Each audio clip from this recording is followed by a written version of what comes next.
Hello everyone, I am Dr. Bhavin Patel. I am a consultant urologist at Zen Hospital, Chembur. Today's our topic of discussion is kidney stones. As a urologist, we see a lot of patients of kidney stones daily in our practice, and I should say that the incidence of kidney stones is increasing in recent years, and it's of course a cause of concern. So our goal of today is to help you understand what are these kidney stones, how to diagnose kidney stones, treat and manage it. So what are these kidney stones?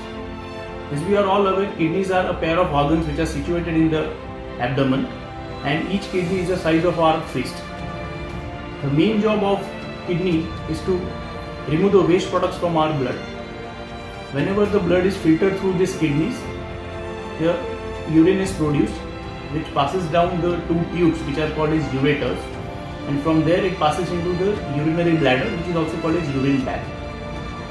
Kidney stones usually are formed when these waste products get separated from the urine and they form small crystals. These crystals, over a period of weeks or months, or if neglected, over a period of years in some patients, they increase in size and they form kidney stones. These kidney stones, usually they remain in the kidney, or more commonly, they pass down into the ureter and they can cause blockage of the urine. And that is where the problem starts.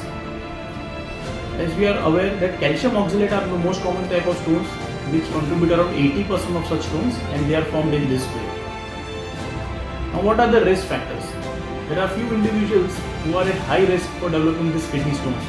Most commonly which comes to mind is those people who are very low on the fluid intake. Those people who work for a long working hours, who work in hot humid environment, who do a lot of exercise, there is a lot of sweating, workout, but at the same time they don't consume much of fluids. So these individuals are definitely at risk of developing kidney stones. Secondly, it has been seen that people with a diet which is very high in salt, they are at high risk of developing kidney stones, as well as those patients which have a very high animal protein intake. For example, excesses of fish, excess of pork, beef, or high salt intake in form of canned foods or frozen foods, they are at high risk of developing kidney stones. People with uncontrolled diabetes mellitus and hypertension, and of course people with obesity, they are also at high risk of developing kidney stones.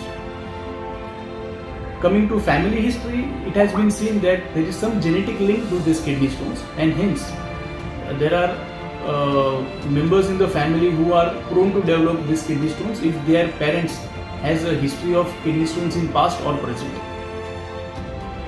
Now coming to the symptoms of kidney stones, how do the patient present with kidney stones present? The most common symptom of the kidney stone is of course pain.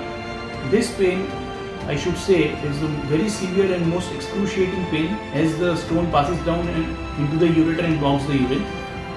It is of sudden onset. However, there are some people who have a period of interval in between where they would be normal, the pain would subside, but again it comes in waves.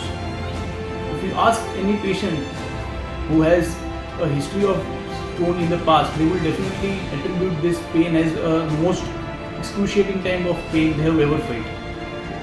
So pain is the most common symptom of this kidney stone.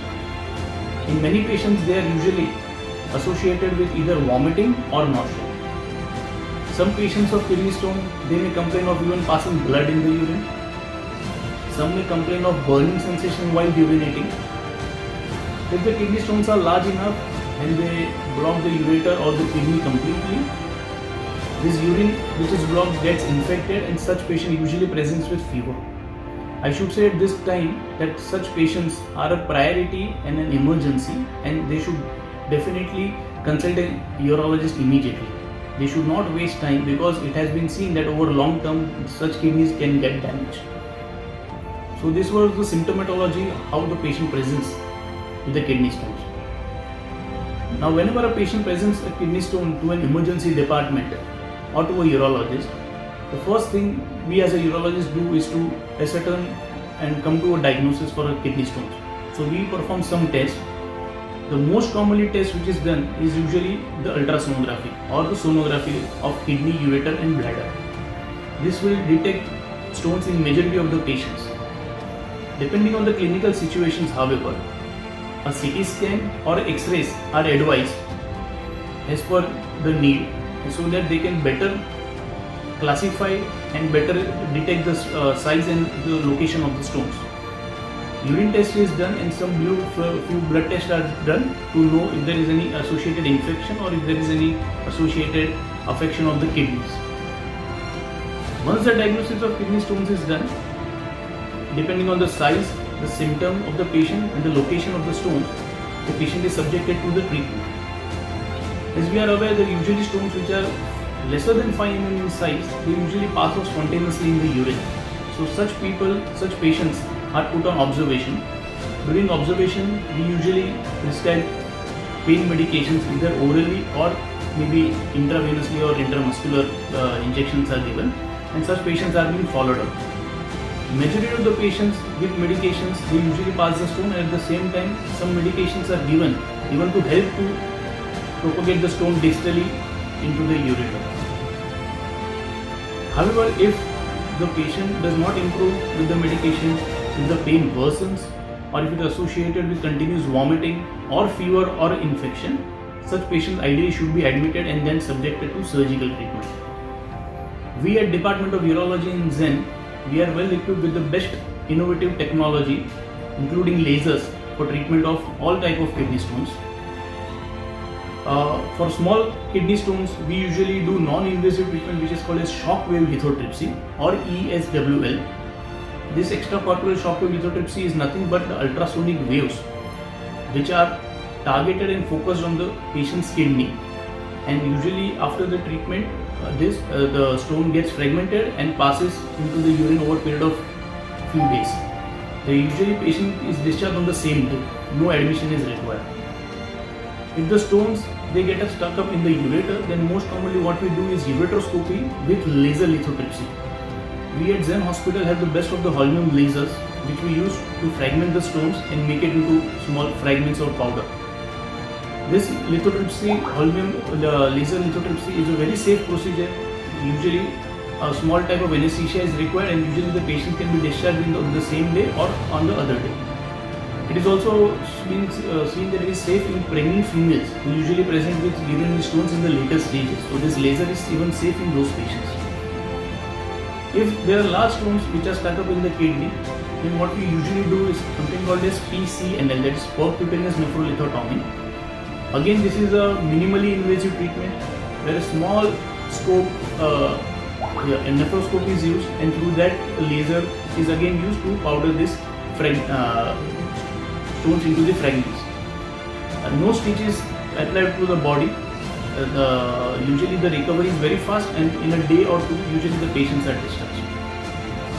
So this was in a nutshell regarding the treatment of kidney stones. Now going forward, one should always remember that if a patient develops a kidney stone, there is always a chance that he or she may again redevelop a kidney stone in the future.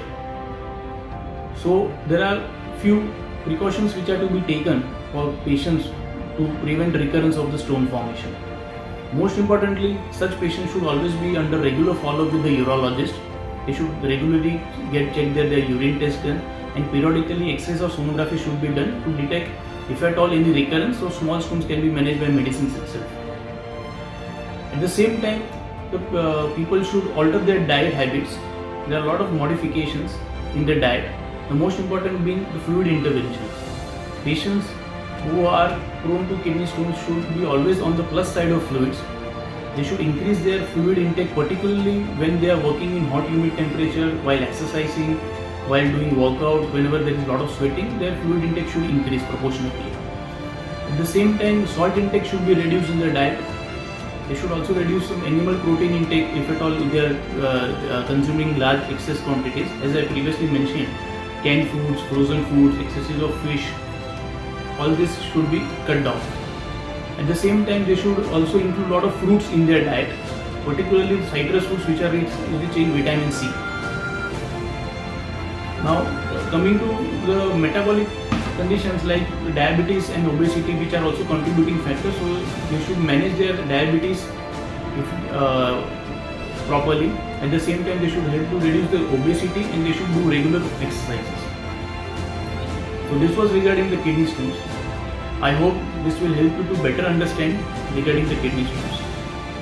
In this era of COVID times, we at Department of Urology at Zen, we cater to the best of the treatment for urology for the kidney stones. We have the best of the innovative technology, and we are always eager to help you out. You can always reach out at our Department of Urology at Zen Hospital. Thank you.